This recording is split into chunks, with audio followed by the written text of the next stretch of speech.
I've had a lot of issues and a lot of problem personally, and every time I'm hitting the door, I hear it again and again and again about what needs to be changed from all levels of our department.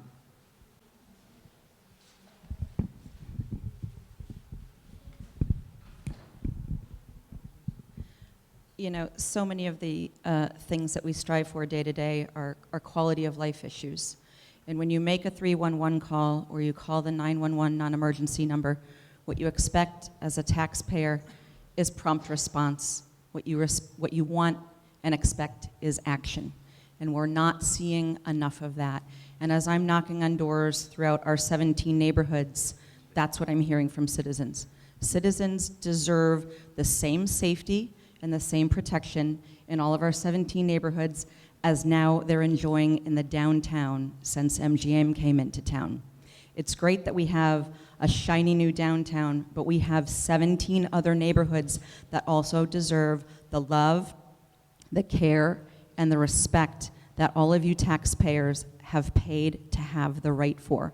So as your city councilor, I will say I will promote legislation that advances economic development to help further those quality of life issues so that we all get the same love and attention that the downtown now gets. Thank you for the question. The City Council is an interesting position in terms of city government, and especially with respect to dealing with city employees and departments. The council is a legislative body, so we don't directly supervise the day-to-day activities of city employees, but we do engage regularly with those activities and with those individuals, probably most often in three forms. The first would be the fact that the City Council approves labor agreements that are struck with city employees and city labor unions. And when looking at those agreements, in my experience on the City Council, what is really important is making sure, A, that those employees were respected and bargained with appropriately and in good faith, and then that the union and the contract is the best deal also for the residents of the city of Springfield, so that it was bargained in good negotiations and fairness to all parties involved. The second is day-to-day constituent services, and that's one of really the nuts and bolts most important issues for the City Council that I've focused on, is following up on concerns from my constituents when they are interacting with city departments and advocating for them to ensure that they receive the services that they deserve. Finally, though, is the committee review process, and this is an area that I think I've made headway on in the last 18 months. As chairman of the Health and Human Services Committee, I've used the committee process to bring department heads in and question them on their response to certain situations that occur that fall under their purview. And the importance of this is to ensure that those department heads are doing their job, but also to bring the conversation into the public view so that the public can have input to ensure that, again, the job that the department is being done and that residents are getting the services that they deserve. So to answer the question about disagreements I've had with the city, it's really the response that I've seen to bullying in the schools. I worked in the mental health field since I moved to Springfield about 6 years ago, and as I work with a lot of my clients downtown Springfield, I'm hearing about their daily experiences in the schools. And it was amazing and troubling to hear that every day they're experiencing bullying one form or the other, and the impact it has on their daily experience at school, their life at home, and even their normal ability to function and to be a kid and to enjoy the educational process. Unfortunately, I hear time and time again, and even from my experience sitting in on IEP meetings, the response of our school system has not been adequate enough. Parents are calling out, asking for help, they're documenting, they're reporting what's going on with their children, and still the response has not been adequate enough. And if we're talking about the safety of our kids, if we're talking about the future and reducing crime, we need to ensure that our children are protected and safe in school and able to get everything they can from the experience. Thank you for your responses. We will now continue with the questions. I have a question for all of our panelists. What steps would you take, if any, if elected, to ensure that the Springfield Police Department isn't abusing its power in incidents of police brutality? And what would you do to further and expand the current Department of Justice investigation of the Strategic Impact Unit of the SPD?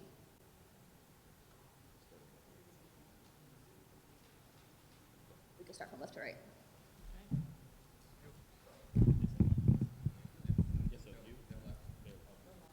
Thank you.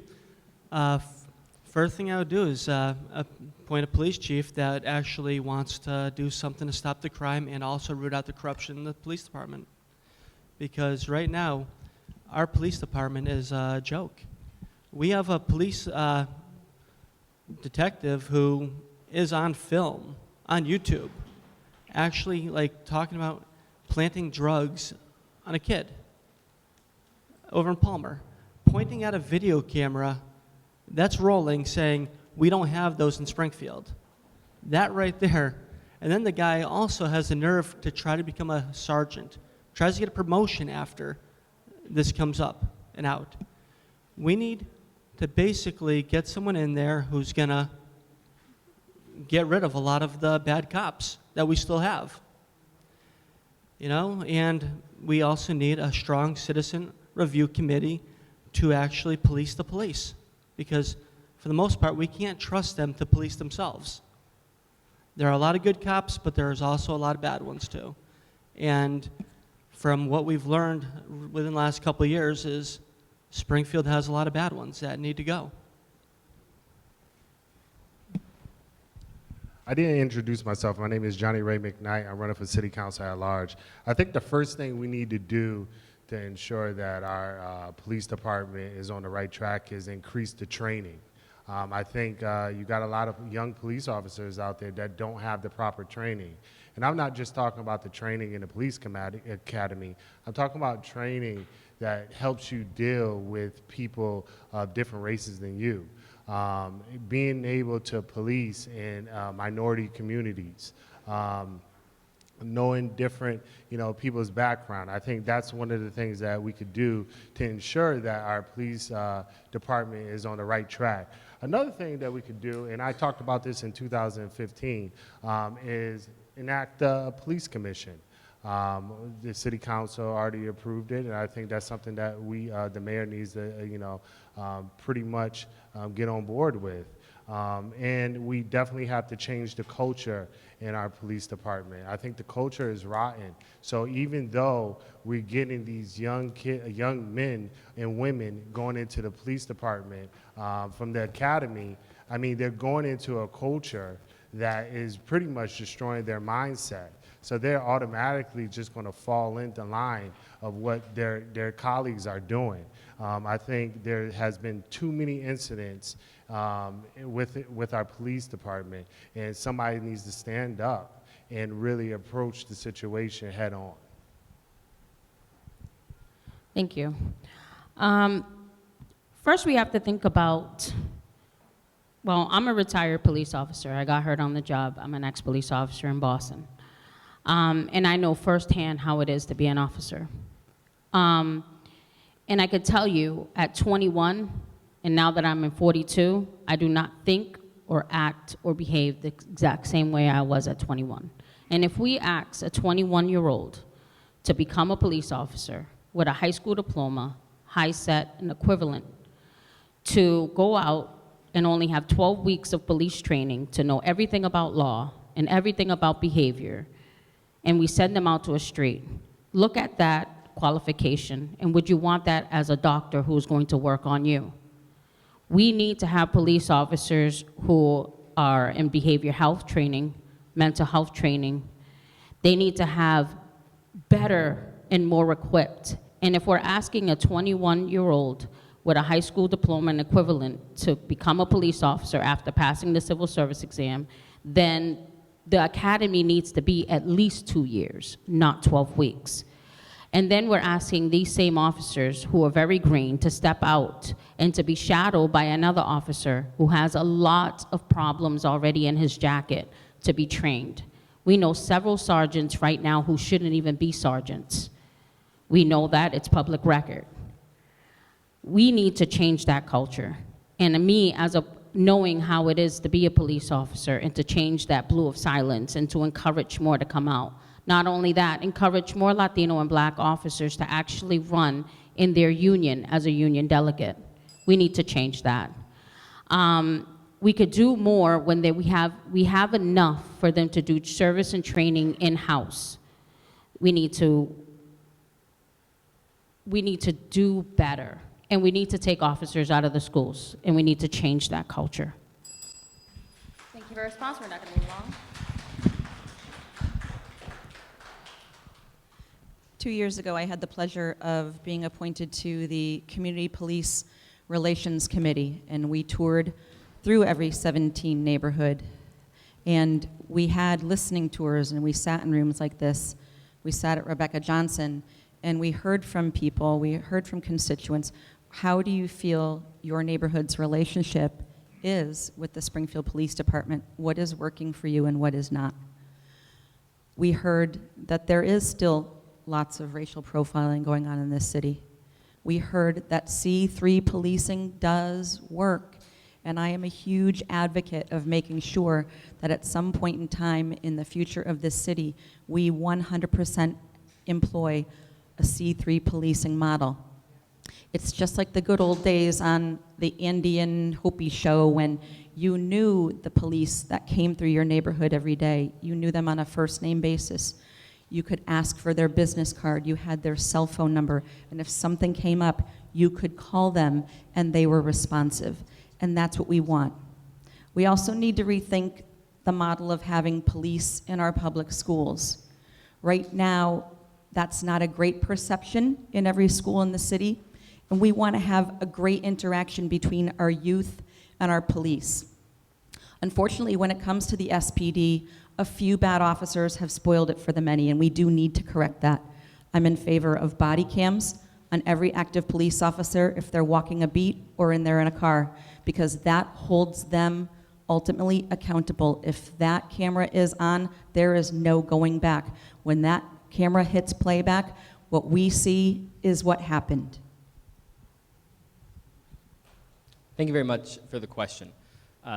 There is really no greater issue involved in public safety for our entire community than the relationship between the community and the police. This is an issue that I've been talking about really almost for my entire time since I've been involved in public life in the city of Springfield. I was one of the first candidates and elected officials years ago to call for the restoration of a Springfield Police Commission, because I subscribe to a model of government where when you break up power, you increase transparency and accountability. And I've voted to continue to move that forward on the city council. And I will say, interestingly enough, I actually do think that that conversation is moving through the legislation that has been filed, though I don't necessarily agree with each piece of it around the Civilian Review Board. I think that the fact that both sides are now at the table talking about what that accountability is going to look like puts us on a good track to reaching a resolution on this issue. The other issue is what we talk about is the policies and procedures of the police department. Folks talk about accountability in a Civilian Review Board, but if we look at the Police Executive Research Forum report that was done, one of the main issues that it showed was that there were not clear written policies and procedures for the police department. And that's why, as a member of the Public Safety Committee and a member of the City Council, I introduced a resolution to bring an accreditation process into the Springfield Police Department, to bring outside entities that accredit police departments to follow best practices in law enforcement across the board using tested methods to ensure that our police have the best training and resources to do their jobs. Finally, the thing that I would say is in the most recent contract that I voted in support of for the Springfield Police Patrolman Union, which I was proud to be endorsed by in the last election, because it's important to be able to work across the aisle and across the community, is that we approved residency, that we approved body cameras, and that we approved the carrying of Narcan. And I think those are all going to go a long way to improving community police relations. I think further down the table it said that a lot of our cops are bad, and I think that's a horrible characterization. I think that also feeds into the mentality that we can't trust our law enforcement officers. I disagree with.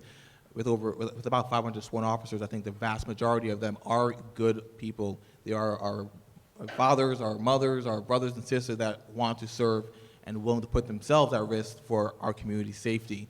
That being said, the few, they do tend to cast a large shadow, and I think it goes a long way to damage their credibility as a whole.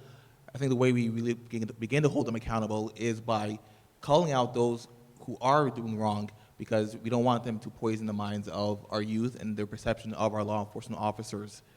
Also, every community, every every neighborhood deserves safe and clean streets, and I think that our law enforcement should be working together. Our local, state, and federal law enforcement officers, they all should be working together to root out crime.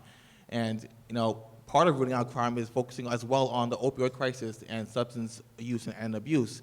So I am happy that Narcan now is becoming more prevalent and available to all law enforcement officers. I think that goes a long way as showing that they care about the safety of our community, not just trying to make an arrest.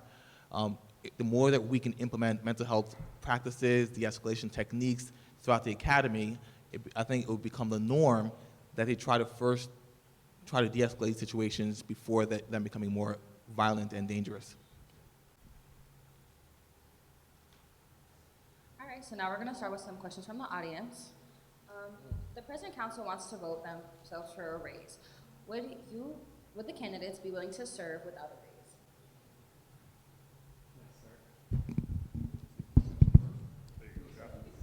Yeah, feel free to start over there.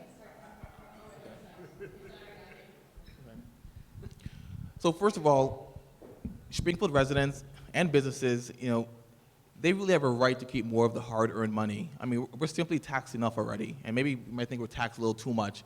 I think it's very inappropriate, and in fact, frankly, I'm embarrassed that our council would try to vote themselves a 51% pay increase. It's outrageous to think that. It is a part-time job. However difficult it is, I think the main focus of wanting to serve the community is to ensure that you are able to provide a unique perspective and work together to solve problems. I think by trying to vote a 51% increase to their raise, to the pay, I think it will change the makeup of the council. I think people will begin to look at it as a way to,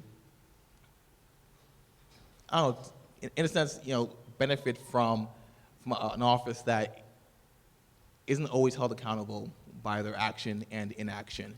I think that to command such a raise, one, it should be gradual, but for them to command such a raise, they would need to see a lot more public engagement, a lot more results, instead of just going to a lot of instead of going around in circles and not having money being able to fund some of the legislation that they've passed. So I think the raise it's wholly inappropriate, and I think it's a slap in the face to a lot of people here in Springfield who are struggling to make their own ends meet. So let me start by saying that I voted against the raise, and I was among the first candidates to issue a statement explaining my vote against the raise and to call for the legislation to be withdrawn. I think it's important also to update the community on what that legislation was and where it is now. So it was legislation that examined pay scale for both the city council and the mayor's office. I think the authors, I was not an author or a co-sponsor, also wanted to look at the school committee. But I agree that it came at an inappropriate time, and I also agree that the requested amount was too much, and in fact, I think that any raise at this time is too much for the city council. It's also important to recognize that that piece of legislation is not currently being considered. It did pass first step on a voice vote. I know of at least 4 counselors that have publicly said they did not support it, and it has not been brought out of committee. As a matter of fact, I think it has died in committee. So I think it's really important, though, that the community continues to hold their elected officials responsible in all capacities. And during my time on the council, my focus has been on delivering results. No one runs for this office for the money, and if they are, they're in it for the wrong reasons. Anybody who has served in this office or worked with folks who serve in this office know that it does go beyond the concept of a part-time job. I dedicate the vast amount of my time to this work because it is truly an honor and a privilege to serve the people of Springfield. And when you look at what we've attempted to do over the 18 months that we've been on, though I didn't support that legislation, I will say that this body has been referred to, the current city council, as one of the most proactive city councils in a generation. And that didn't happen by accident. It happened because conscientious people got together and elected candidates that take the job seriously. And so when you look at the work that we've worked to bring community engagement to the community, when you look at the legislation that we've passed, I do hope that folks will continue to engage with us. And that's one of the reasons why I've also hosted town hall meetings across the city of Springfield since I took office, because I do think that community engagement is such a key piece. But for the record, I didn't support the raise, I don't support the raise, and I will oppose any legislation that comes forward during this term or my next term to raise salaries for elected officials in Springfield. It's right here on my door hanger that I am passing out right now. I do not support the 51% pay increase. I think it's nothing more than pure greed. I'm happy to hear that Councilor Letterman doesn't support the pay raise, and I can, without a doubt, say that Jesse, over the past 2 years that you've been on the council, you have worked harder than most of the sitting incumbent councilors have. I want to tip my hat to you because you've made a lot of counselors up their game, and it's not quite easy for me to say that to you, buddy, but I'm going to say it to you anyway. The point is this. There are some people in the city of Springfield who don't even know who their city councilor is. If they had a problem tomorrow, they do not know who to call. And to think that they want to give themselves a 51% pay raise, which would make their part-time salary equivalent to $30,000, is a money grab. 28% of the people in Springfield full-time don't earn $30,000. So that is padding pensions, that is making sure that the pensions they have grow bigger for their retirement, and I think that is just absurd.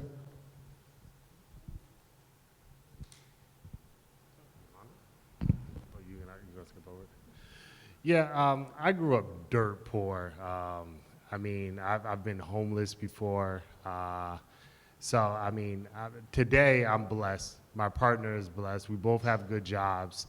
But I'm not doing this for the money. You know, this is not for the money.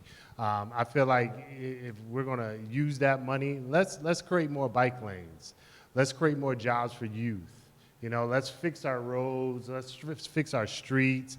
Let's do some good with that money. I don't support it. I don't support it, you know, and I'm not knocking anybody else that support it because maybe they need it, you know. But personally, I won't support that. I feel like that money needs to go back into the community, to the taxpayers. I don't want the money. I don't want the raise. But I do feel like a lot of the counselors, this is their only source of income. They retired, and you know, this is their only source of income. I do feel empathy for them, but with that being said, I'm totally against it. And if I was on a council, and God willing, if I do get to the council, I'll vote against it. Okay, I guess they're running for mayor, so they're like, we're not getting into that. All right, that's fine, that's fine. We have one more question. If elected mayor, you will then be the chair of the school committee.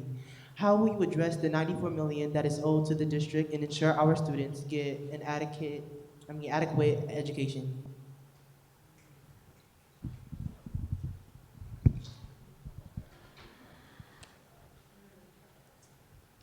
Our city is owed $94 million. And first, we would have to fight for that money. And as being chair, I want to make sure that the schools that are majorly affected by, well, we always see that certain neighborhoods get more money. I want to make sure that the neighborhoods that are mostly impacted are receiving these funds, that we start bringing up more music, arts, more books. Everything that our city needs, we can get with this money. But not only that, we start bringing out a lot more money when I just did a research today when we're talking about how officers get paid. $50,000+ a year per officer is in our schools. By not even touching that and by removing that, we're giving more money to our school departments. There is so much, especially in our special education, and I'm speaking from personal experience when I first moved here in 2005. Having my son who was dyslexic to try to get him the services, that's how I started to learn that it was so hard as a parent to navigate through this city on trying to get services that were lawfully supposed to be. And I am not the only parent who fights at this moment that why a child needs services and why are we fighting for these children to receive services when it's just comprehends and the money is there for the budget. The way our schools look, When you walk into those schools, they look like prisons. If you walk into Commerce, they look like prisons. They shouldn't look like that. If my daughter, she went to a charter school, it looks so much different than what my sons have went to at SciTech. And we're focused on 2 schools like Central and Putnam, but we're forgetting about SciTech and Commerce. And so to me, we gotta divide the power. Each of these schools have enough power for us to divide, especially starting at elementary. Thank you.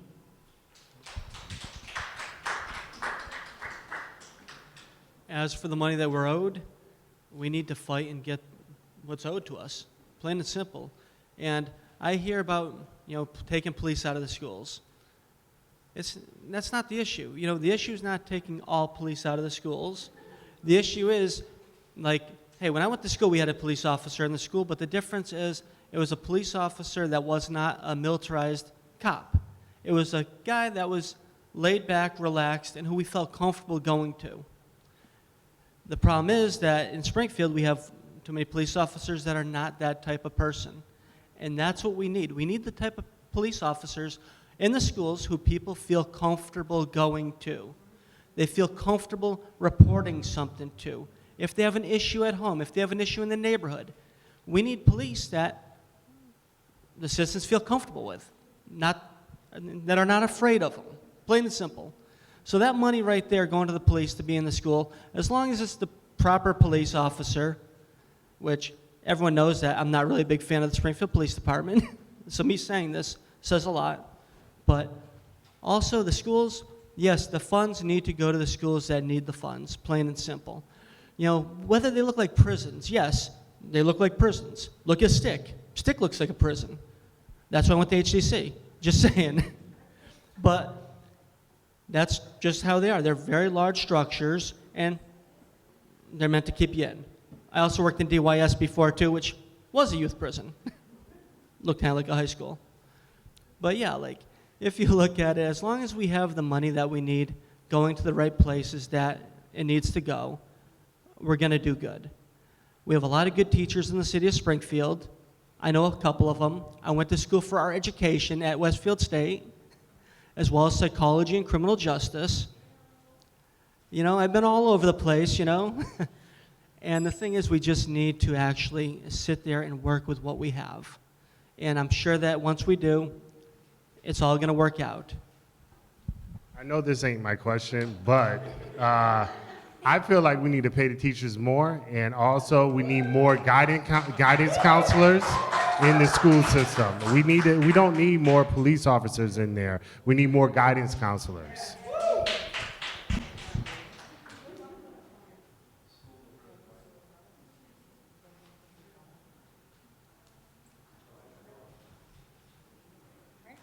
At this moment in time, we're going to open the audience to questions. Be mindful that the microphone is on the right side of the room. The floor is now open. Hi. Since the topic of removing police officers was put on the table, and it seemed to have a lot of support, I would like to know from the candidates what would replace police officers if removed? Thank you. So I'll start. So I think if we're removing police officers from our school, we need to replace it obviously with something that's going to be beneficial to the students as well as the teachers. And I think, someone down the table said that, we need to have more guidance counselors. I think we should also have more mental health providers, like therapists and counselors. Before my current role as a clinical supervisor at a drug rehab program, did a lot of my work in Holyoke Public Schools, at Peck Middle School, in fact. And what they did is they provided office space for our outpatient clinic to come and provide services in the school. So we're providing actual therapy in the school system. They're simply providing the office space, and we're able to bill their insurance like Mass Health. I think that's a cost-effective way to bring more providers into the building, and allows us to collaborate more easily with the teachers, be present for IEP meetings, and oftentimes it's easier for parents to come in for meetings with the counselor when it's in the school. I think that's a good question. Let me start by saying, while we're on the topic of our police force and the men and women that serve on our police force, whether it's in the schools or on the street, during my 18 months on the city council, I've had the opportunity to work very closely with members of the police department. Actually, through my position as chairman of the Committee on Health and Human Services. Because one of the things I've always spoken to is the fact that if we're going to deal with crime and public safety issues, we have to go after the root causes of crime. And so through implementation of a program called Hub and Core, which I'm glad to talk about later, we've been able to start that process, and that's what has brought me into these relationships. And so let me say that I think the vast majority of individuals who serve on the police force are good people, and they are out there to do the right thing. I think if we looked around the room, many of us, if not all of us in the room, know people who are police officers and who do the right thing. But when we look at the involvement of the police in the schools, one of the things that I think is key is the fact that they're not there as disciplinarians. If you break a school rule, you should not be arrested. You should be sent to the principal's office. And if we look at that speaks to the School to Prison Pipeline campaign that's been active across Massachusetts and is key to avoiding the criminalization of our youth. But if we look at the most recent amendments to the Memorandum of Understanding currently in place, I do think it's important to note that that now calls for the removal of police from the disciplinary process. Neighbor to Neighbor, that has done a lot of work on this campaign a couple of years ago, held a meeting to discuss, do we want to see changes to the memorandum, or do we want to see complete removal? And one of the things that we heard from a lot of parents was they did have concern about complete removal because they do want them there as a safety mechanism for the children, but they should not be involved in the disciplinary process, and that is something I stand by. Yep, I echo a whole lot of what Jesse said, Councilor Letterman just said. Policemen, for so many of our youth, right out of the gate, have a negative connotation. So to have them in a disciplinary manner embedded in our schools is just not a winning model. We've seen it time after time, and unfortunately, we need to solve the problem yesterday. Teachers have overcrowded classrooms. They are trying to be parents. They are trying to be psychologists. There are children that sometimes are coming in from food insecure homes. There are root cause issues that we need to focus on, but having a cop be a disciplinarian is not the answer to any of the problems that I or Kenzie or Councilor Letterman alluded to. What we need to do is tell a child, when you've disobeyed, there are rules. We live in a nation of rules. Rules need to be obeyed. You're going to go to the principal's office and you're going to be dealt with appropriately. But when you put a policeman in that predicament as being not only a law enforcement officer, but someone who's got to levy a punishment, it's a no-win for anybody. No one wins there. The police don't win, and the child doesn't win, and there's a whole lot of resentment at the end of the day, and that's not good.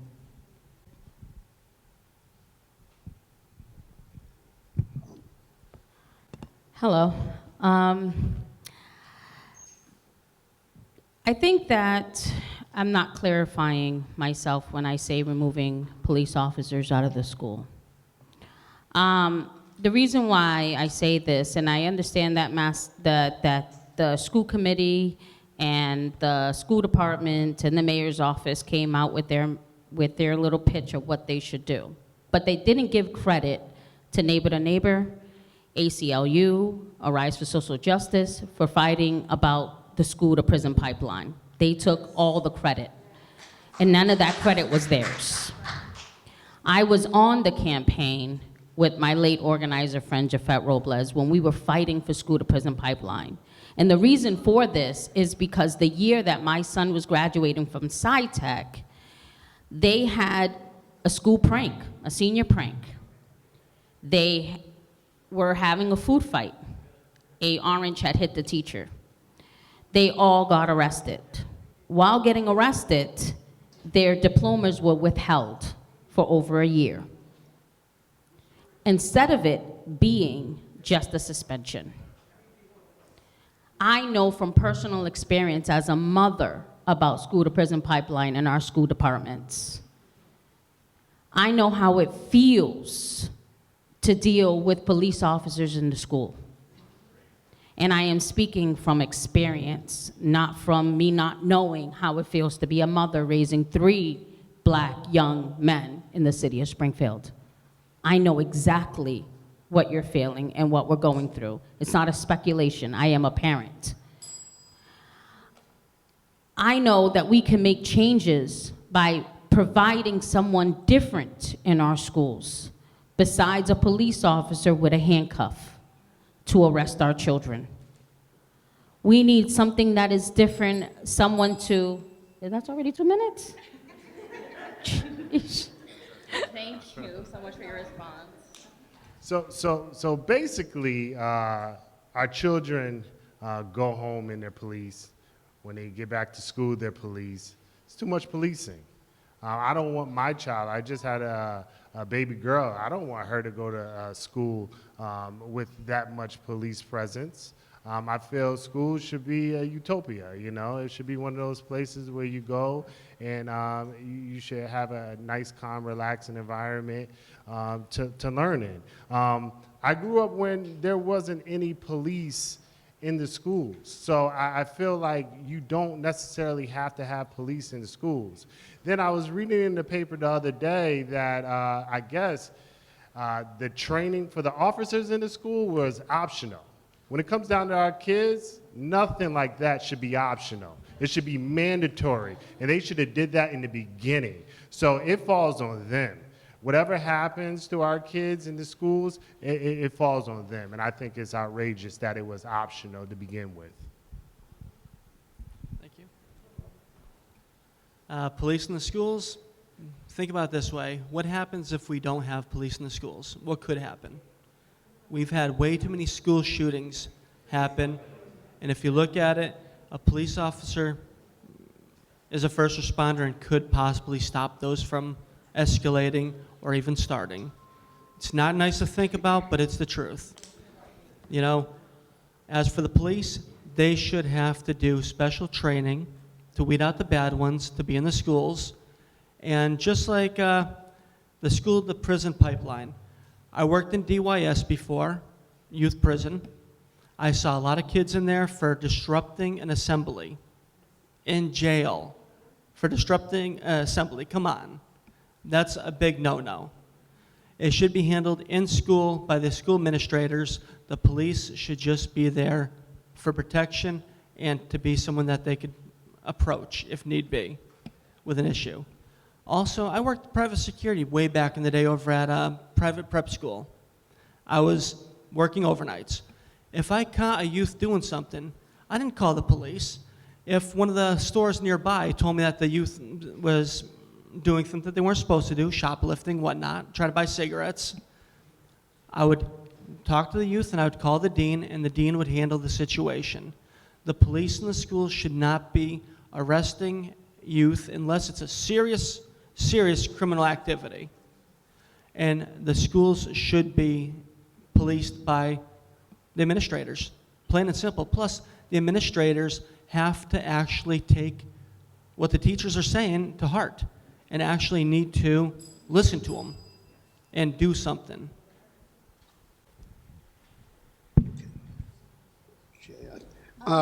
We're gonna do audience questions, but feel free to take a seat. We're gonna do this one more, and then we'll select audience members. Everyone will get plenty of time to ask their questions.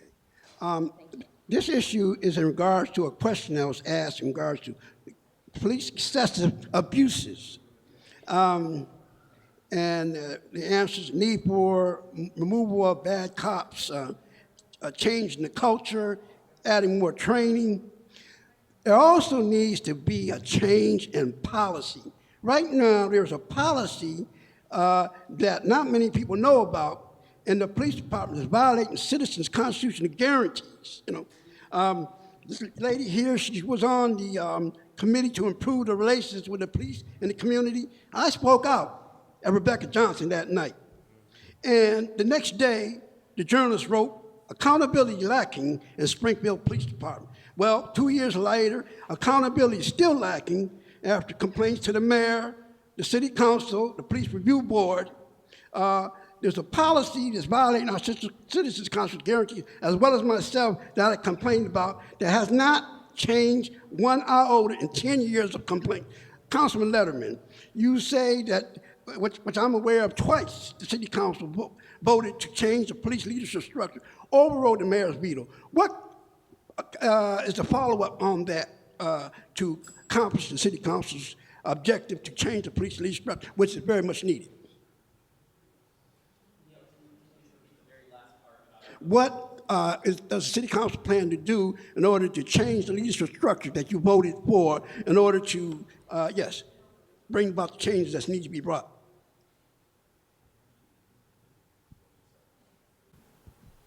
Well, Neil, thank you. It's good to see you, and you are a frequent guest at the City Council. Thank you for always speaking out and for your service on the board of the NAACP. Again, we spoke earlier about efforts that the City Council has made, and I do think that now that both sides are at the table, that we may see some progress on that. Unfortunately, we're unfortunately in the summer session, and so things haven't come forward. If I was chair of the committee that the legislation was in, we would be meeting in summer session around this.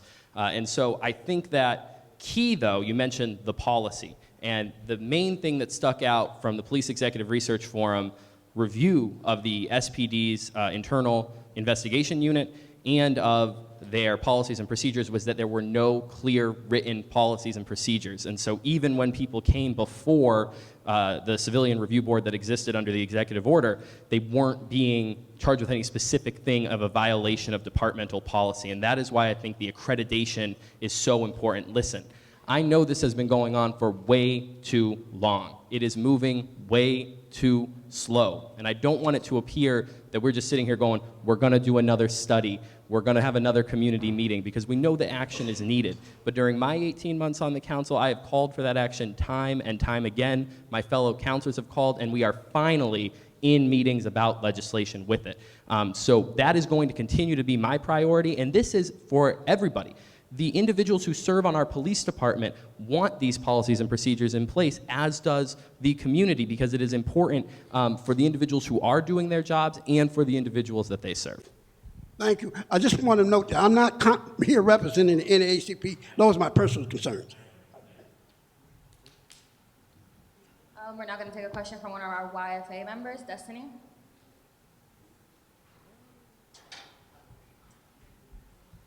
So this is a question directed to our male candidates. So I wanted to know what you would, if you had an action plan specifically for the gun violence that's happening in our community.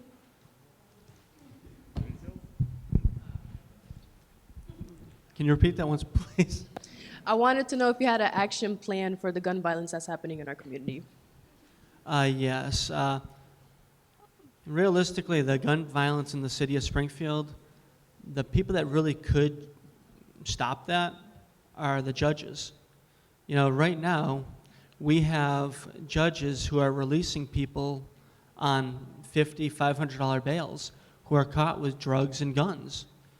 When our police department and our police officers arrest people who are committing criminal offenses with guns, and the judges are just releasing them on a $50 to $500 bail, and then they're going out there and committing it again with drugs and guns or other violent crime, there's very little that the mayor, city council, police can do to stop that, and that's a very sad situation, because these people that are committing these criminal offenses shouldn't even be on the street.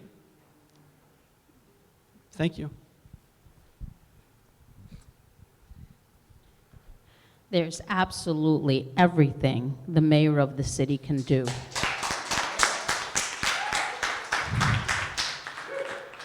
As mayor, you can have a year-back buyback program. I've actually met with a very great organization called Moms Against Gun Violence just last week.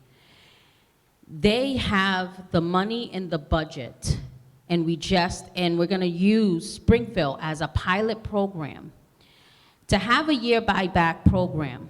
The gun that shot my son was just found in the hands of a 16-year-old, and it was stolen in Westfield in 2014. That's how long that gun has been out on the street. If we would have had a year buyback program and give them the money for that gun, usually that gun is left by, say, an uncle or a grandfather or a cousin or a friend. It's left.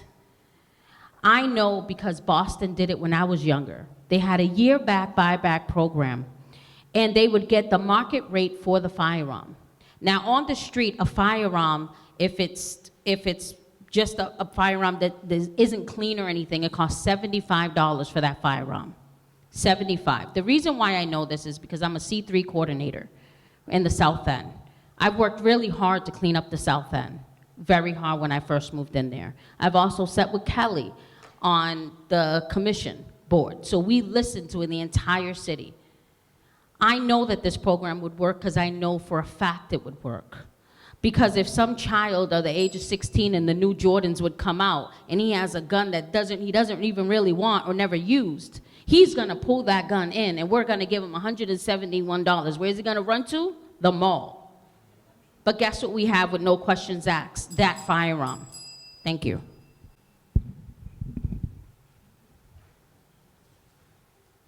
We continue on to the next question. So Mayor Sarno so tone deafly said that if you live by the sword, you die by the sword.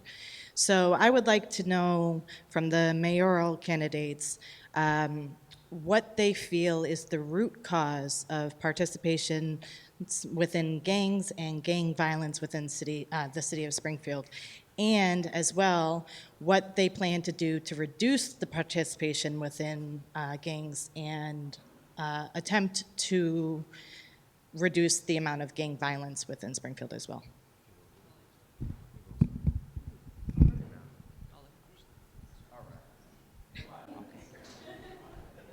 See, this is how two mayors work together. This is how the city should work. The gun violence comes in with fear. Fear is a kid can't take a hit to the face anymore. So they feel that the gun is going to be their power.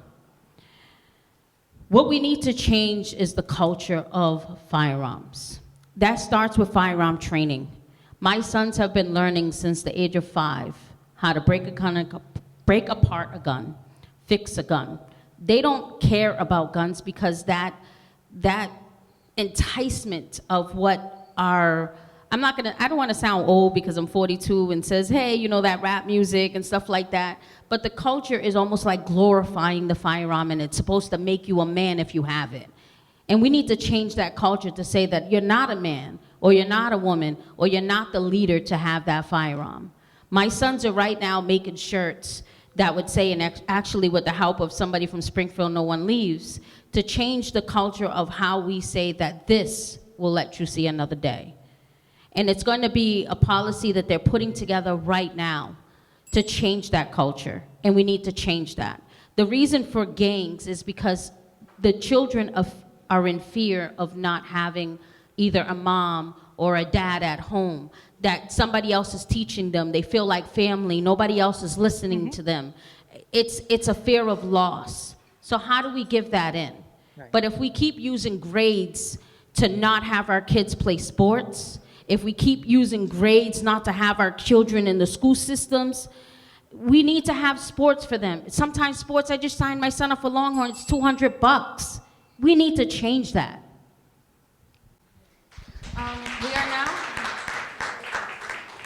We are now going to limit response time to 1 minute since there are so many people that want to ask questions.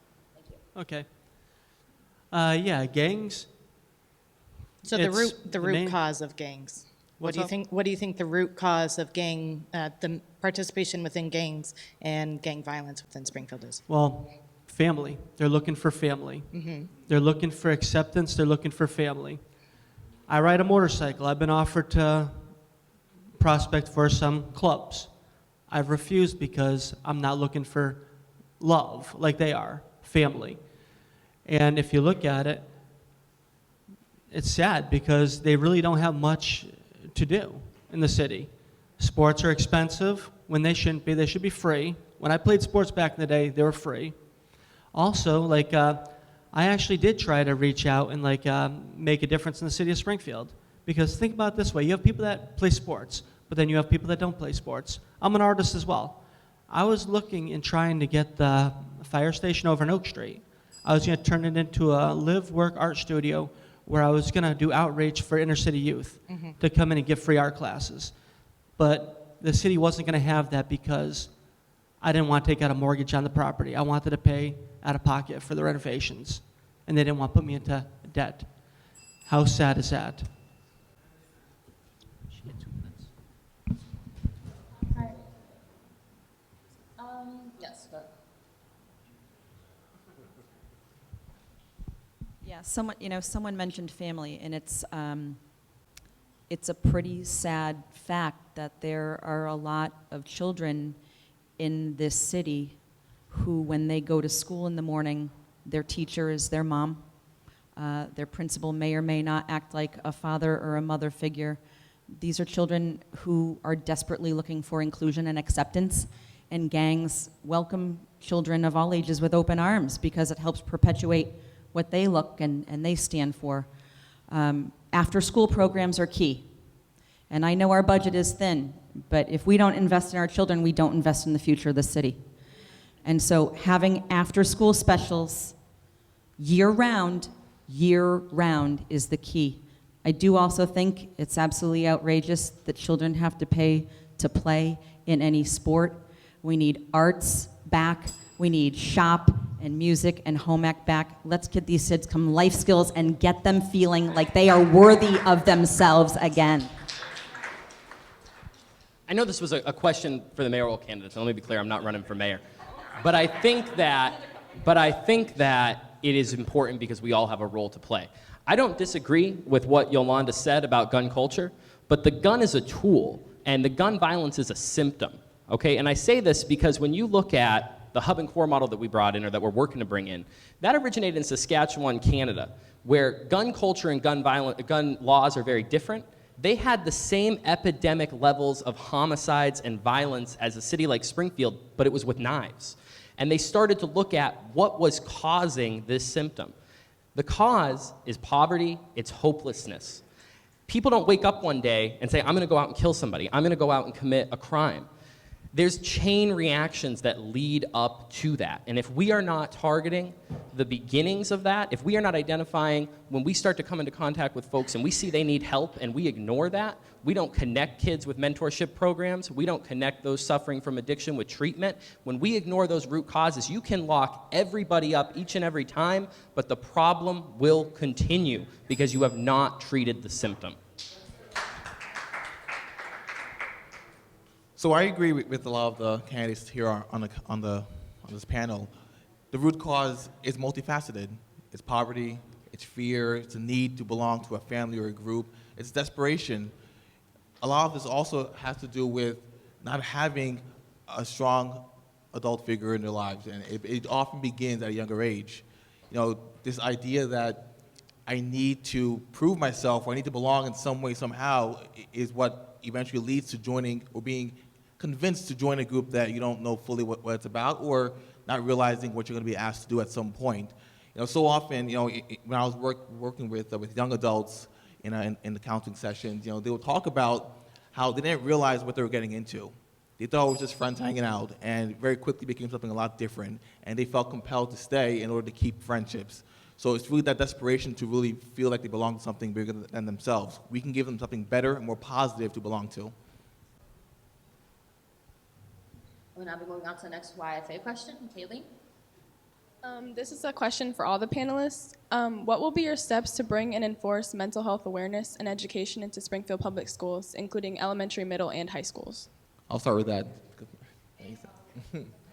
Great question, great question. Like I said before, you know, it'd be very easy to pull in more mental health providers into our schools, as we see it done in some of the Holyoke schools, where the schools provide an office space and then we bring outside mental health providers to provide therapy in a school. It allows parents to be able to connect and collaborate with their mental health counselors, and also for counselors to meet with teachers on the fly as things come up, to work with the principals, work with guidance counselors, and work with even the officers if they're in that school. Bring providers into the actual schools themselves.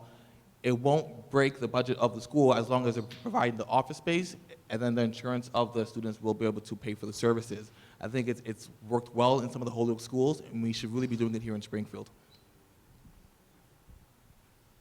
I agree.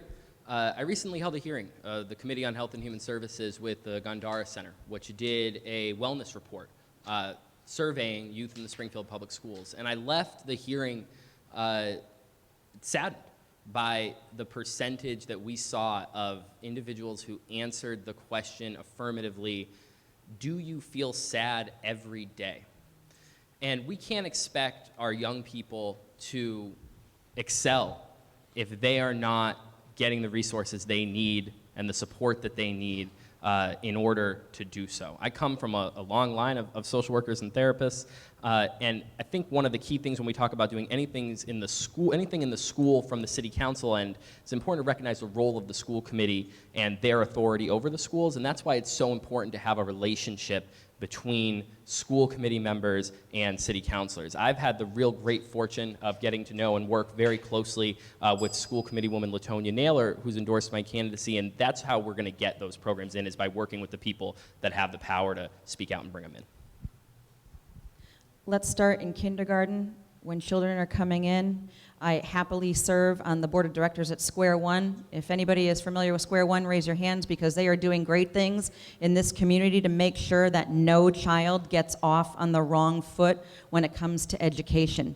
But that should also include mental health screening as early as preschool, because so many kids come from diverse backgrounds. When they enter preschool, if they don't go to preschool, by the time they are in kindergarten, if they have not properly been assessed and started in on a program, they are already behind the 8 ball and they will never get out from behind it.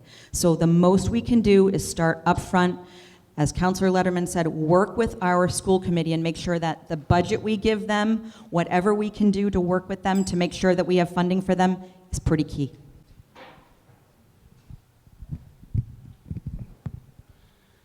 From the mental health standpoint, my son, the SCOOP program is almost sort of like what Square One has. And the SCOOP program started off where we should start all children in the school systems at the age of 3 and 4 years old.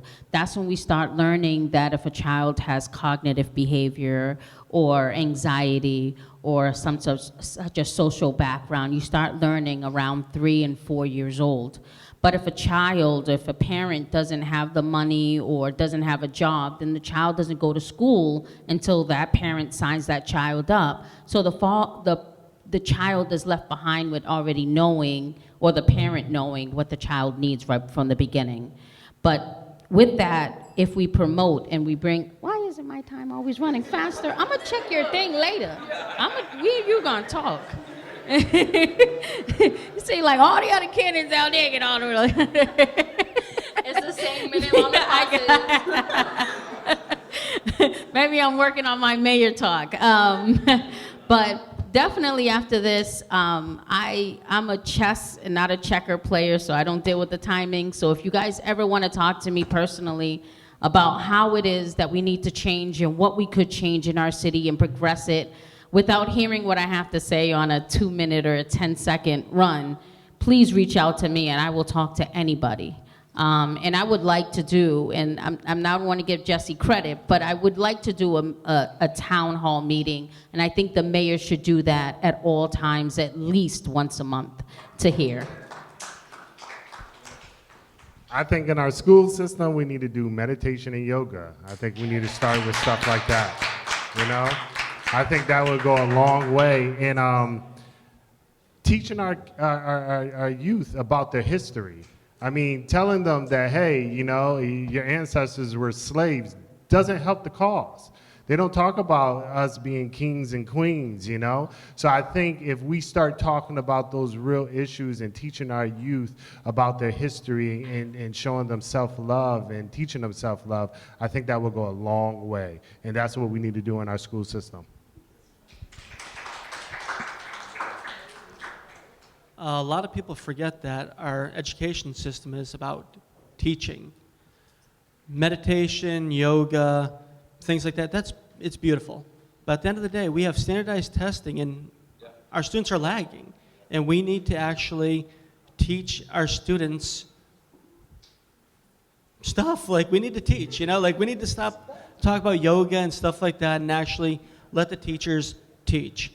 As for, like, you know, like, their issues that they have, we should actually bring in, you know, clinicians and also reach out to the local colleges and let the college, like, you know, students that are majoring in psychology, sociology at the graduate level get college courses, college classes, credits or whatever for working with the students. We could do that after school. We could do it before school or when they have breaks. But we really need to worry about teaching our students before we worry about everything else. And when it comes to money, we don't have an endless supply of it or an endless supply of time. I don't use all my time, so I just want to talk to that right there. So basically, you know, teaching to the test, teaching to the MCAS, teaching to the test is failing our students. I mean, so, you know, we need to get rid of the tests, you know, and let the teachers have some free will in their classrooms. That's what we really need to do. All right? I'm done now. Hello, this is to everybody. I would imagine that the majority of teachers and police officers don't live in the city. They're supporting other tax bases in other cities. And when they leave our city, their expectations go as well. There was a system a while back kicked around about for them to be able to stay here. And I'm just asking, want to find out what you guys would do to possibly get more teachers and more police officers to live in this place that they're supposed to serve and protect and teach our students.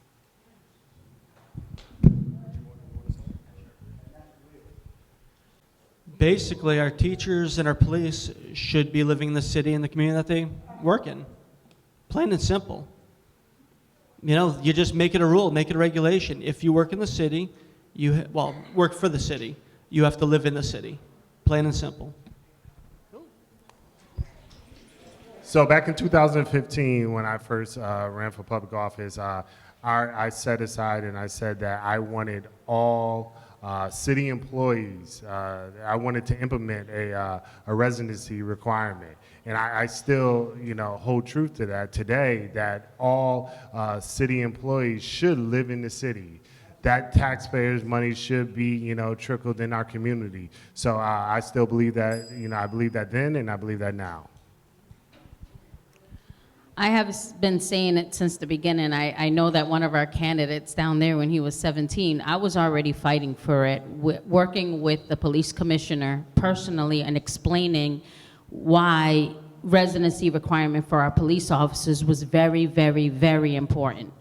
The reason for this is that you can tell the difference between an officer who has grew up in the city of Springfield and has lived in the city of Springfield, and the complete difference with the Wyatt Earp kind of mentality coming into our city, thinking it's cowboys and Indians kind of behavior. And we have to change that. If you want to work in the city, live in the city. Do you know how much money is being flooded outside of our city when they're not living here? But we have a mayor who signs waivers and waivers after waivers saying that we are not responsible to take over our city.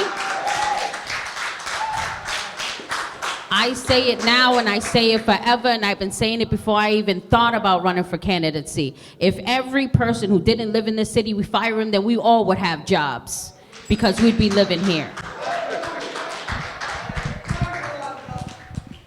I said the same thing in 2017 when I ran for city council at large for the first time. It's called a leaky economy. It's people that come to the city of Springfield, have high wage earning jobs, meaning $65,000 and over, but they sure as heck don't live here. They are taking that wage, they are going home to South Hadley, Long Meadow, East Long Meadow, Wilbraham, and all of those other surrounding towns, and their revenue is going there. If Springfield is good enough to work in, Springfield should be good enough to live in.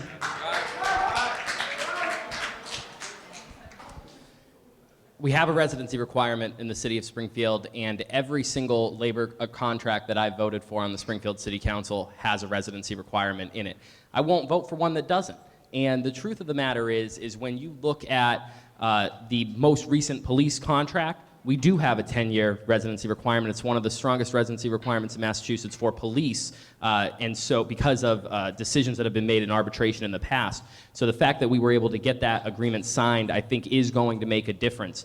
And also, in addition to that, the only contract that I voted against as a city councilor was over residency. So I agree 100%. If folks are living in the city of Springfield, if people are working in the city of Springfield, they should be living in the city of Springfield because they should be spending those tax dollars here. They should be caring about what they do. And we have seen people who have not complied with the residency requirement have to leave their jobs because they did not move in within the 12-month requirement, and I'll continue to support that. On the teacher side, where there is not a residency requirement, the one thing that we can do now outside of the contract is provide incentives, teacher housing. Some of that is occurring now with the Willys Overland project, which I supported, but it should go farther. Thank you.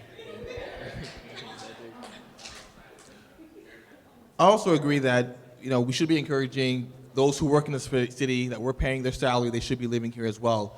Not only is it helpful for them to be able to pay into our taxes here in the city, but also we know that when police officers and teachers are our neighbors, it's a lot easier to relate and to engage with them. You feel more comfortable working with an officer that lives a few blocks away or in a different neighborhood. If your teacher lives in the city, they're going to understand the struggles that you're going home to. So not only is it beneficial to our economy, but I think it makes them more effective at their job. It makes it easier for our community to feel connected to those that are serving us in a law enforcement role as well as the educational role. I have kind of like 15 seconds still left. I just wanted to say that when an officer is 10 years on the job, how much is he making now and how much is he making in 10 years? We are allowing high-paid officers to leave the city when it's needed the most. There shouldn't be a time limit at all, especially when they're making the most money. Thank you. Greetings. My name is Efrain Vasquez. I want to applaud all of you guys. A lot of you guys are doing a great job around our community and everything, and Letterman doing pretty good. Jesse, Yolanda, you stepping up to the plate. Great job. I see y'all brothers rising up to the plate, you know what I mean, and trying to attack some of these issues over here, you know what I mean, and it's discussed.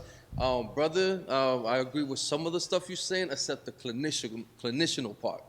This is the problem. We over-medicating our youth. I'm glad we're having the school-to-prison pipeline conversation. I'm glad we are, because these kids are being over-medicated, and I hope you guys as leaders will tackle this issue, you know what I mean, and give these teachers a lot of enough money to do the thing, because some of the teachers, we have a lot of behavior issues, right, going on in our school system. All right, and they don't deserve to go through the school-to-prison pipeline just because they have behavior issues, because we're dealing with kids that are coming from single parents' homes and with trauma. So I ask y'all, please tackle them issues as a leader of the community and continue doing a good job.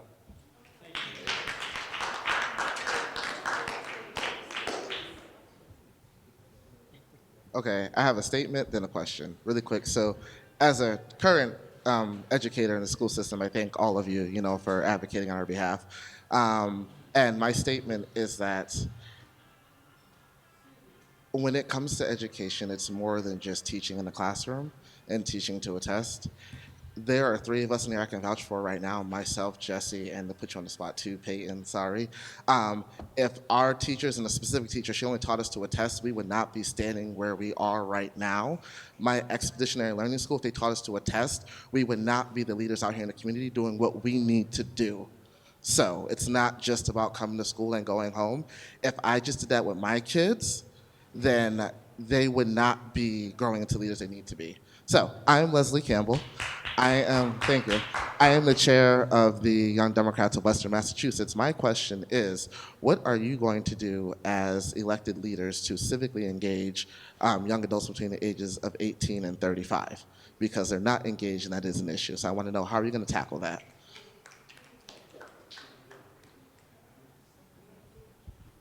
Thank you for the question.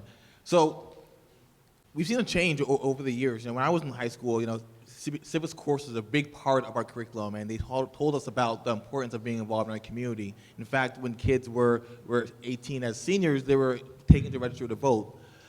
The way we begin to engage this demographic, 18 to 30, we begin to help them to connect the impact their vote has on their daily lives, pointing out the impact it has on the school, the school curriculum, even the roads that they're on, as well as the availability of jobs and affordable housing. I think we connect the impact that their action of voting, speaking out, organizing, coming to meetings, and showing them how that immediately can impact their daily experience. Once you make that connection, they'll see that it's worthwhile, it's worth showing up, and it's worth bringing a friend. I think that's a really important question, not just in Springfield, but in cities like Springfield across the United States. Let's start by saying that a lot of us are involved. You're here, I'm here, Peyton's here, I see a lot of young people in the audience. The people that put this together are young people. So people are waking up, but we need them to wake up in larger numbers. And I also just want to thank you for your comment about our public school teachers, and I think me, you, and Peyton all shared a public school teacher in Denise Cody. Denise Cody's the best teacher in the world, just throwing that out. So, mentor, friend, everything. So she did something right. But the key also is having elected officials and community activists who are engaging not just at election season. You have to show people that you're going to continue to show up in their communities, and you're going to work for legislation and policies that actually make a difference in their neighborhoods. The two things we hear, I've been knocking on doors in Springfield for 10 years saying, why aren't people voting? Two top answers. I didn't know there was an election. Look up the election notification ordinance. We can end that excuse today, and it would be powerful. Number two, I don't think it matters. That's harder to prove, but if we continue the work we're doing, I think we can get there. Sorry to interrupt. Those currently standing may ask their questions, but after that, we are no longer accepting any more questions. Thank you. Plain and simple, I don't think, barring a lot of the people in this room who have really, most of whom are my challenges this year, we aren't standing up elected officials or candidates that our youth can connect with anymore. And let's look at the history of some of our elected officials. They overpromise and they underdeliver, and to Councilor Letterman's point, then people say, my vote doesn't care, why am I getting out? What we need to do in every community is find the people who are qualified in every race, of every gender, and encourage them to be the voice and stand up and be the next generation of all of us. Because when you find those people, you'll increase engagement. 10% 2 years ago to come out in the general election was woefully inadequate for people who work the better part of a year in their candidacy to do good for the city. So let's find qualified candidates and let's get the youth re-engaged. Right now we got people out there, our youth can't associate with them, and that's a problem.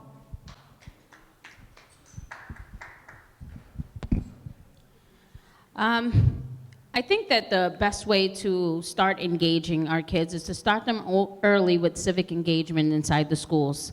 I like the fact that what the new principal at Commerce wanted to do right now is to start, getting them to be part of the PTSO, and also giving them a chance to vote in what kind of food, and start letting them be involved as conversations like Sedesco, other unions, because they're the ones receiving the food.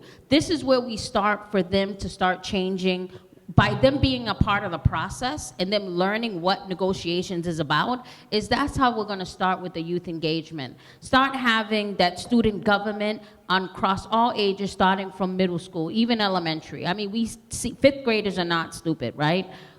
As long as we start teaching them about civic engagement, about what do you want to negotiate, working with your principals, working with your guidance counselors, that's how we're going to start. But I already see it across this room. Something that we're doing, something in the climate is changing, and we are already doing that.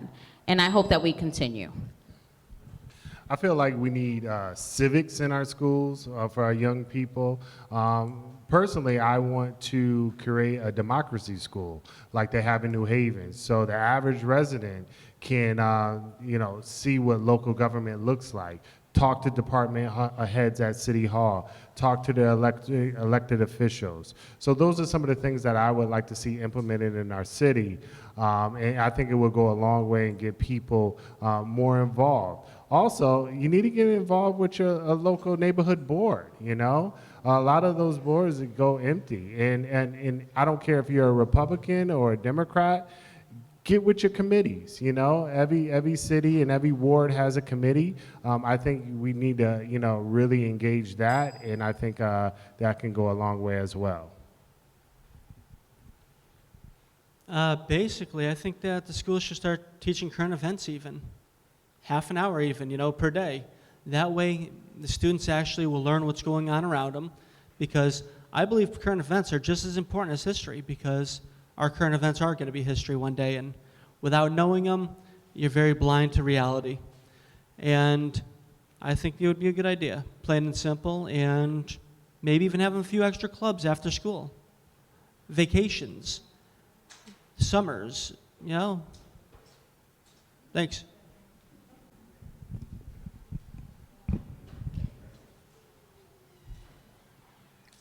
Hi. Hello, my name is Jonathan Jones. I attend Springfield Honors Academy, and I live in Springfield. Living in Springfield, I do realize a lot of problems, as most people do. And being in this room, I hear a lot of solutions and a lot of good ideas. But a question I have is simply, for all the candidates, what do you do when your plan fails? What happens when it becomes too much as a candidate if elected? Where do you go when all else, in lack of a better term, fails? How do you plan to really make a difference? Because, of course, when all things just go your way, things sound easy and things are simple. If it's just, I'm going to walk over there and do something, it'd be done. But it's not, and it's never been, and it may not ever will be. So, as the candidates, what is your plan if plan A, B, and C fails?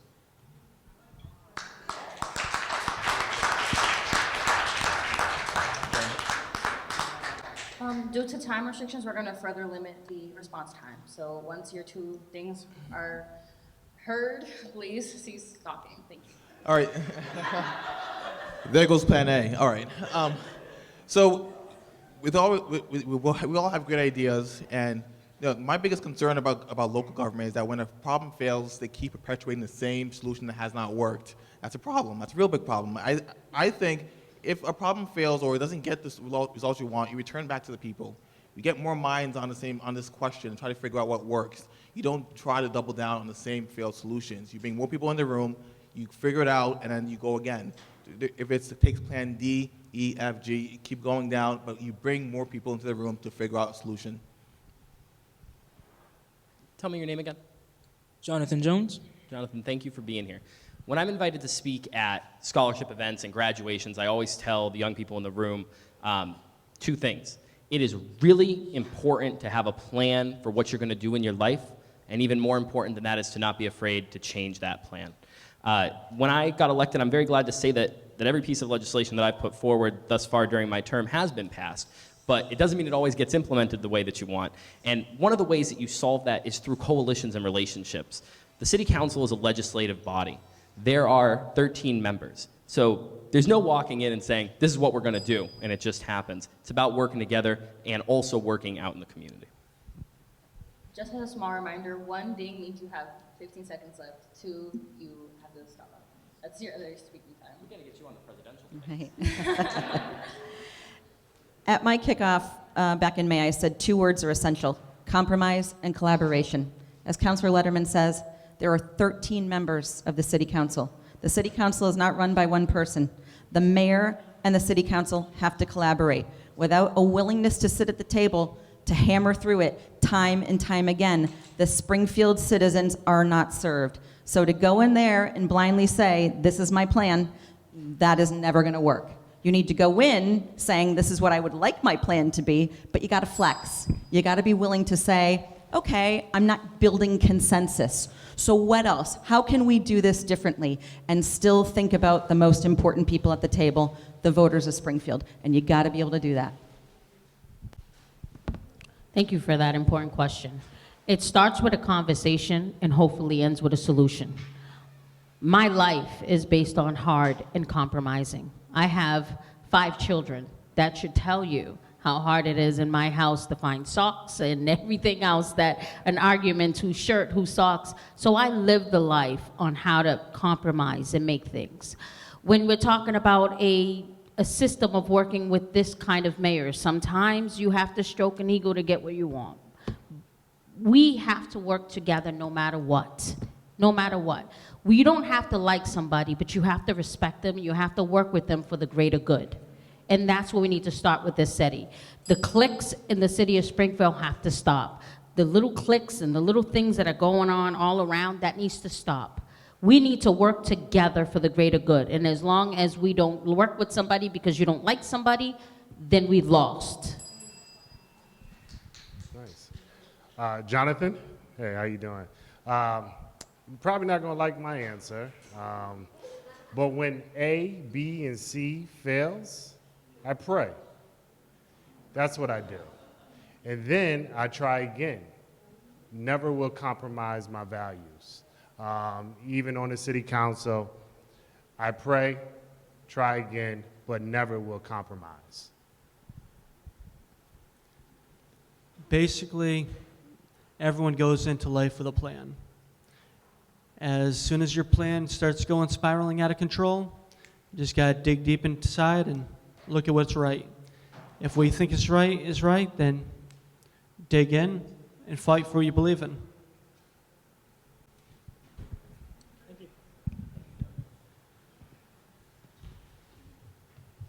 Hello, can you guys hear me?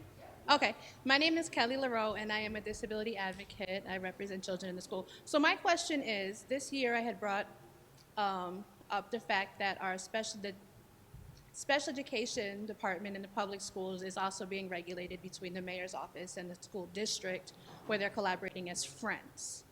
So my question is, how are each one of you going to directly fix the corruption that is very present in the city between the mayor's office and the superintendent regarding the abuse of disabled students in our schools? Like, how are we going to put regulations when there is clearly too much money that is not being regulated and too much power is controlling it? When you have in my possession emails from Danny Warwick putting demands on Mayor Sarno that are being followed, how do we regulate that? That's my question.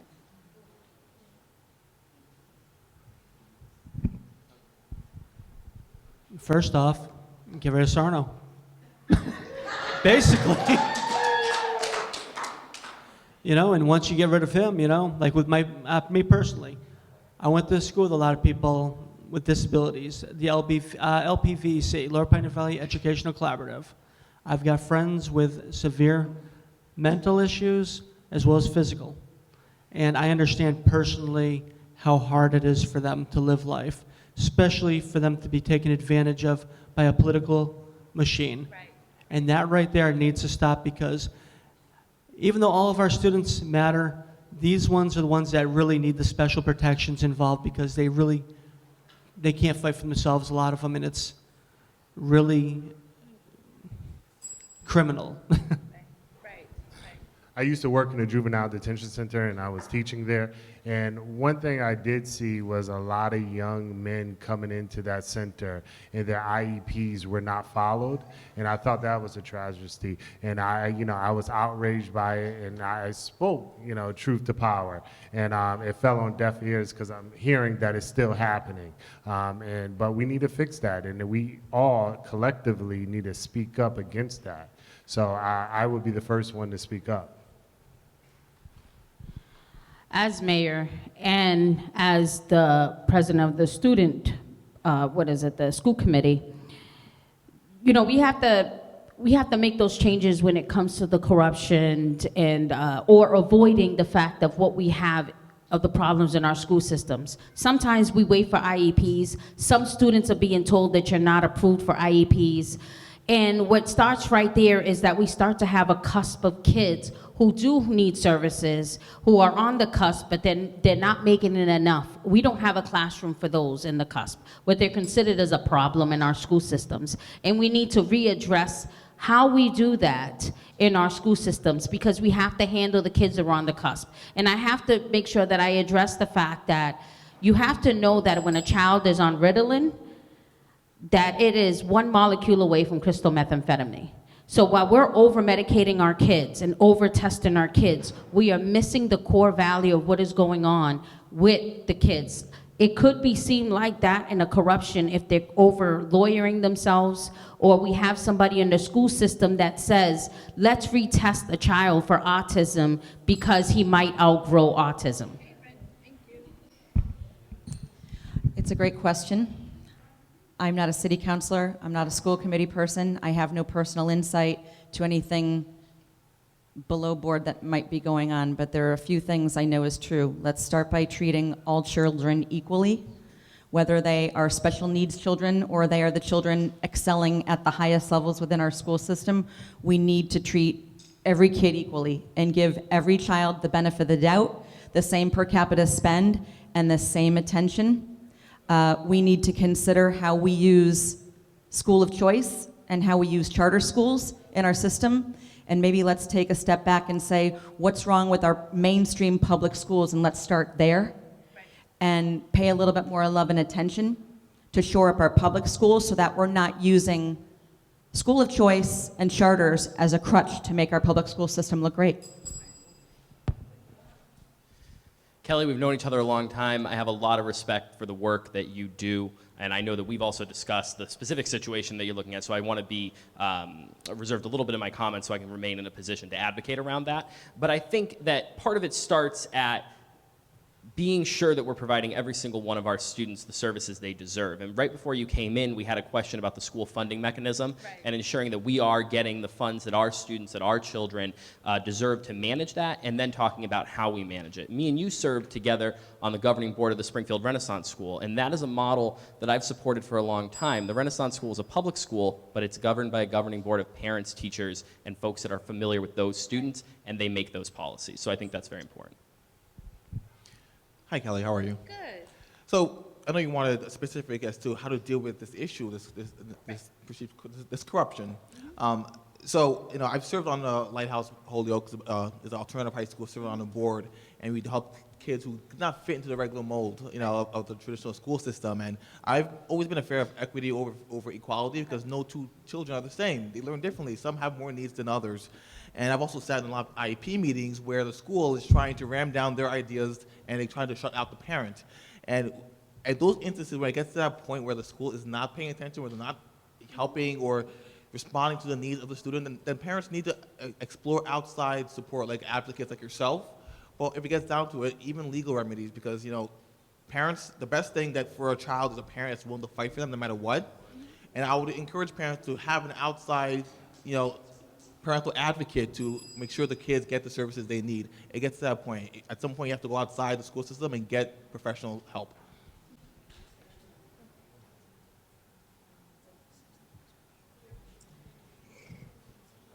Hello, my name is Bexy, and I'm a resident of Springfield, Massachusetts. Even though I'm big on actions, not on words, I like to see people do exactly what they're going to do instead of saying, but I know we got to listen to what you guys are. This goes for the two mayor candidates. Given your position, what would you do as mayor for the single parents that are struggling now as far as housing? What would you do to bring better housing or stop the raise of, the more you make, the more the housing goes up? What would you do to make it better for them to provide a home or a roof over their families' heads?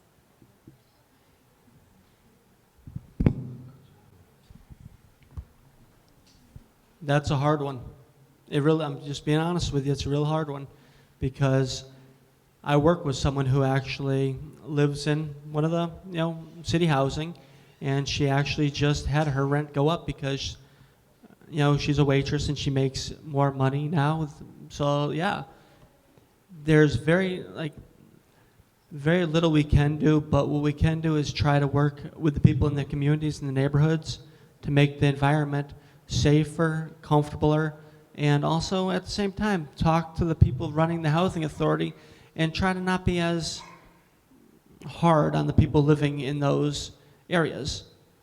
But besides that, I'd be willing to listen to any opinions that you may have. There is something that we can do. We can work with organizations such as Land Trust and help them keep buying up properties. And as they start owning more properties across our city, we also need to change the old rule that was set in 1990 when it says that they banned the fact of being able to have a rent control. we can, as a city, and work with Neighbor to Neighbor and other organizations to go back and change those policies. We have to change those policies because gentrification, we're running out of suburbs in Massachusetts completely, not just in our city. Where is everybody gonna go when there is no housing? We have a housing shortage dramatically, but we can change policy, work with the city of Springfield, the city councils to change the zoning and provide more tiny homes. We could take what Mayor of Boston is doing. If you guys want to talk further about tiny homes, what we could do and follow the loopholes about housing and helping, we could do this. All right, our final question from another Youth for Action member, Christiana. Hey y'all. Y'all have kind of seen my face a little bit today, but just restating, my name's Christiana Alicea. I'm born and raised in Springfield, and I am going to be going to Western New England in the fall. So I am going to be a college student, but this question was directed about college. So a question we got is, what is the city going to do to change the graduation rates of those who are not planning to go to college but want to get jobs? And those are just for the 2 mayoral candidates, but anybody else can answer them if you'd like. Well, I think I work in construction staffing, right? And I feel like a lot of young people don't give the staffing industry any love, you know? We got some electricians are making $70 an hour. We got laborers making $18 an hour, and that's just coming out of the gate. You know, we got carpenters. You're making $25 an hour. So, I mean, those are avenues that I think a lot of young people should look at, especially if they don't think that college is the way for them, you know, until they figure it out. You know what? Pick up a tool and come. I wouldn't say come work for us, but just come. But yeah, think about the construction industry. I think that the program that Putnam provides should be provided for every student across the high schools. That they should be given the option to want to do other things besides if they're not thinking about going to college. We could change that by making sure that early on in elementary and middle school, I graduated from Chaminade University with a criminology, my forensics and science, and my minor in psychology. I'm not doing any of those things. I'm running for mayor. So at the end of the day, I'm paying my student loans, but what am I interested in now? So a lot of kids, my daughter's not interested in it, but she's happy at a job that she's making $45 a year, and she's only 19, working in Agawam. And that's what we need to provide. Also, guidance counselors can help you with your transition too. Basically, college isn't for everyone. I'm from a union family. My father was a basic gas company, heating and air conditioning. My grandfather was a union tin knocker. Both of those made more money than I do. And I'm a college graduate. So what we need to do is we need to find a way to get rid of standardized testing because that stands in the way of so many youth being able to graduate high school and have that diploma. And when you don't have the diploma, you really can't do much. And that really needs to be addressed. You know, yeah.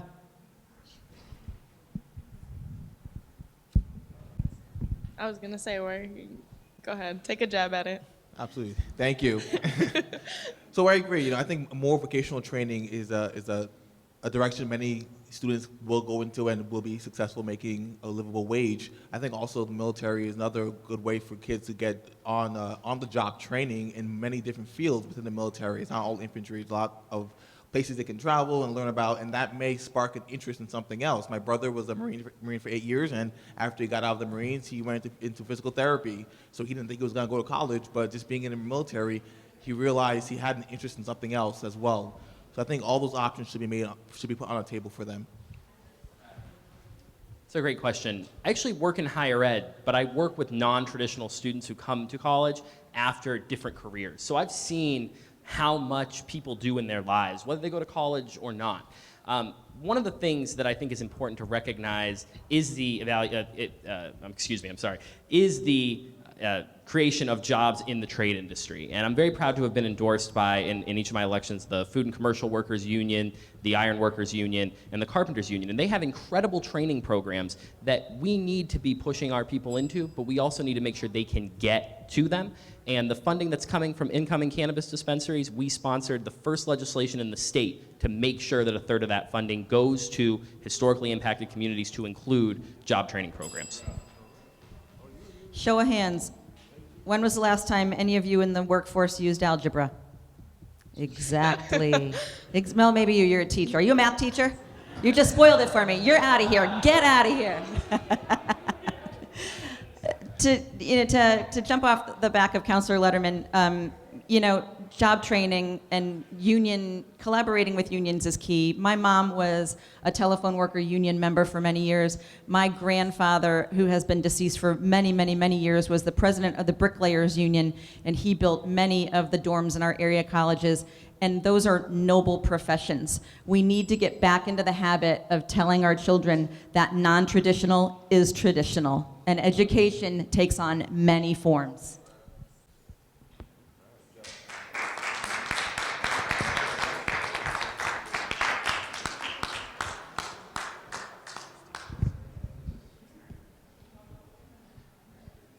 Hello, everyone. My name is Trayvon Smith, Public Relations Director for Youth for Action. And wasn't this such a great event planned by the interns?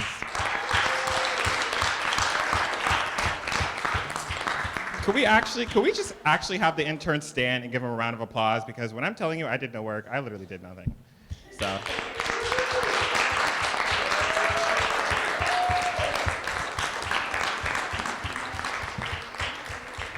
I also want to give a special thank you to Focus Springfield, who has generously given us their setup. And I'm sure you guys have learned all about the candidates here, but the most important thing is to please, please go vote.